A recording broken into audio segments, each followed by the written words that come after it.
I think we're at exciting times that taking the connectome together with AI will give us the power to improve diagnostics, to predict outcome, and to personalize medicine.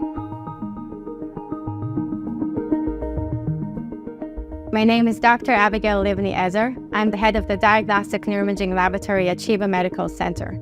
I'm a neuroscientist and a neuroimaging expert. My research focuses on neuropathologies and how the brain reorganizes due to acute or chronic brain pathologies. So like every person has their facial characteristics and their unique genetics or fingerprints, so does every person has their unique neural print.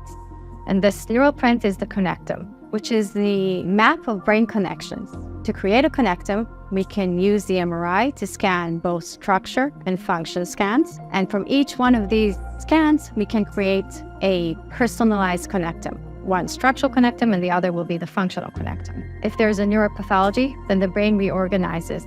And we try to investigate how this reorganization corresponds to clinical outcome, to cognitive outcome. From these sequences, we can use image processing and AI or algorithms in order to quantify different aspects of the brain. So the AI enables us to see things that will be very difficult to see with your naked eye. If you look at the connectome, it's a vast amount of connections that we can't all see in our eyes. So if there is a pattern that is changed, we won't be able to see them. But if we add all these connectomes into a model of AI, and we will learn the pattern of a specific disease above and beyond the personalized structure of the brain, then we will understand the mechanism of the brain disorder.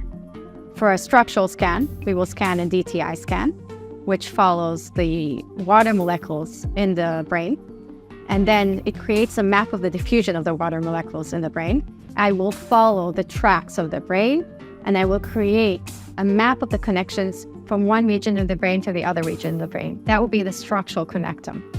If I want to create a functional connectome, I will scan an fMRI scan, which follows the blood flow of the brain when there's an indirect measure of neural activation. So the brain is doing a function, it's activated, then the neurons consumption oxygen from the blood, so there's an increase in the blood flow. It's almost like hardware and software. The hardware will be the structural connectome and the software will be the functional connectome. And it's very interested in different pathologies, because if you will look at traumatic brain injury, for instance, or a concussion, then you will have structural disconnections, but the functional are supposed to be intact.